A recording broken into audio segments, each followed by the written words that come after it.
नमौले बड़ी गणेश जी के माता पार्वती से तीहे महीना पैदा कर रही।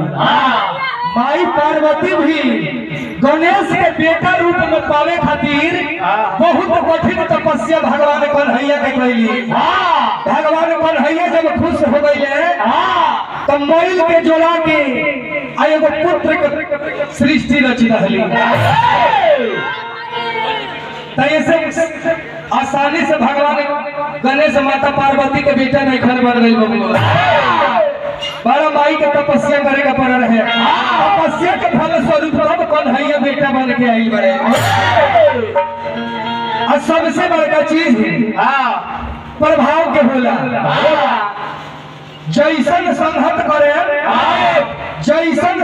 करे वैसन गुण होई। जैसन भोजन करे वैसने देही में खून होई। आना तो पियले बड़ी ताड़ी दही के ढेकार ना मरबो। अब हो ना ना अब ना पियले बड़ा ताड़ी तो दही के स्वाद कहियो ना निकली। तो जैसन अनाज खाए वैसन देह में खून होई। वैसन मन बुद्धि होई। तो ऐसे संहत का प्रभाव बहुत बढ़ के होला।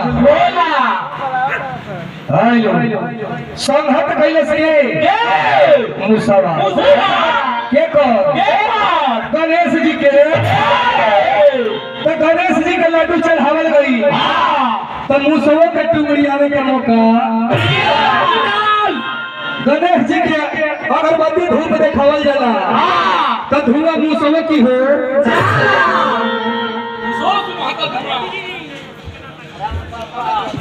फिर है देखिए प्रमाणीय रामनाथ कुशवाहा जी हमारे के 100 रुपया धनी सभा के जय जयकार रहल।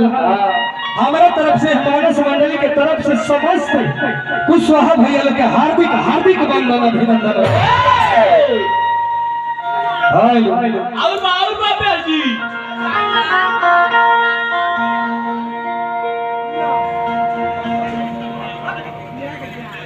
प्रमादरणीय कन्हैया कुशवाहा जी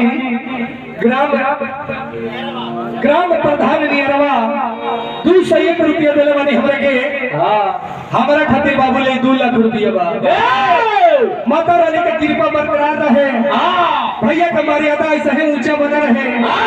कहे का मतलब ही रही कि दुआरे के भागे आंगन के सुहाग चमकत रहे।